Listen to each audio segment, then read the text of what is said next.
Friends ఇక్కడ AC wiring అది చేస్తున్నానండి. చూసారు కదా మనకి ఏసీది ఇక్కడ బోర్డు అయితే చూసారు కదా. మన బోర్డు నుంచి అయితే మనం బయటికి బెజ్జం వేసి ఈ విధంగా అయితే వైర్లు అవుతుంది అనమాట. నీట్గా ఉండేలాగా లోన గదిలించే చిరాగ్గా ఉంటుందండి. ఓకే, ఇది ఆఫీస్ రూమ్ అండి, అందుకని ఇది బయట నుంచి వేసామాట.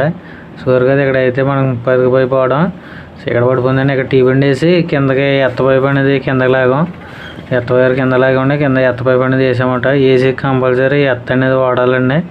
ఓకే ఫ్రెండ్స్, ఎత్త లేకపోతే కొంచెం తేడా వస్తుంది. మరి ఏసీకి ఇండక్షన్ వీల్ అనేది వస్తుంది కాబట్టి ఎత్త అనేది కంపల్సరీ ఉండాలి.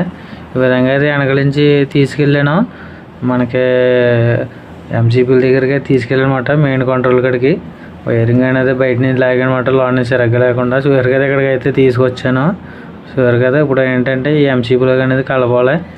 ఓకే ఫ్రెండ్స్, మనం ఇచ్చుకున్నప్పుడు చాలా జాగ్రత్త చూసుకోవాలి. జనరేటర్ ఇవన్నీ ఉంటాయండి, అంటే మనం జాగ్రత్త చూసుకుని కలపాలన్నమాట. జనరేటర్ మీద ఇలా కూడా.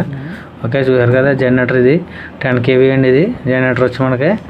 ఓకే ఫ్రెండ్స్, మరి ఈ విధంగా అయితే మనం జాగ్రత్తగా ఇచ్చుకోవాలి. ఇక్కడ అన్నీ పర్ఫెక్ట్గా పేసిన హోటల్ చూసారు కదా ఎంసీపీలోకి అయితే ఇచ్చాను.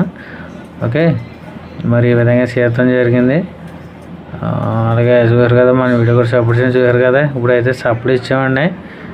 ఇప్పుడైతే ఆన్ చేయాలన్నమాట. చూసారు కదా బోర్డు ఎందుకంటే వానాకాలం మనకి చాలా యూజ్ అవుతుంది అన్నమాట. పిడుగుల టైంలో కట్ట మనం ప్లగ్ లాగేసుకోవచ్చు అన్నమాట. అందుకని అలా ఈ విధంగా పెట్టాలన్నమాట బోర్డు.